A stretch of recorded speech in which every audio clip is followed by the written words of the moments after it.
ବବୁଲ କ'ଣ କରିବ ମୋତେ ସିଏ କ'ଣ ସିଏ ମୋତେ ରବି ତାର କେତେ ଇଏ ଅଛି ତାଙ୍କର ଆମର କେତେ ସମ୍ପର୍କ ବାପା ହେଇ ତାଙ୍କର ଦେଇଥିଲେ ଚୌକିରେ ବସିବାକୁ ଛାଟିଆକେ ମୁଁ ସେଠି ବାପା ସହିତ କଥା ହେଉଛି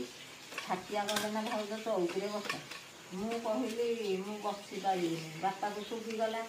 ବାପା କହିଲା ହେଲେ ତୋତେ ଏମିତି ପେଲିଛି ଯେ ତୁ ବସିପାରୁନୁ ଏମିତି ମୁଁ କହିଲି ନାଇଁ ସେଇଟା ଗୋଟେ ଆଳୁ ଭଳିଆ ଫୁଲି ଯାଇଛି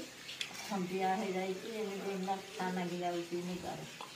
ମୁଁ ବସିପାରୁନି ବାପା ରାଗିଗଲାଣି ବାପା କହିଲା ମୁଁ ଆନନ୍ଦ ମହାରଣା ସିଏ ମୋତେ ଚିହ୍ନିନି ବବୁଲ କ'ଣ କରିବ ଆମ ହାତରେ ଯାହା ହେଉଛି ମୁଁ ଗଲେ ବୁପା ପଇସା ଆମେ ତାହା କରିବୁ ସେ କ'ଣ କରୁଛି ଯଦି କାଲି ନ ବସିବ ନ କରିବ ମୁଁ 3-4 ଦିନ ଭିତରେ ଯିବି ତୁ ଖାଲି ଖାଲି ଦେଖିକି ଦେଇଦେବୁ ହେଇଯାଇକି ଇଏ ଯଦି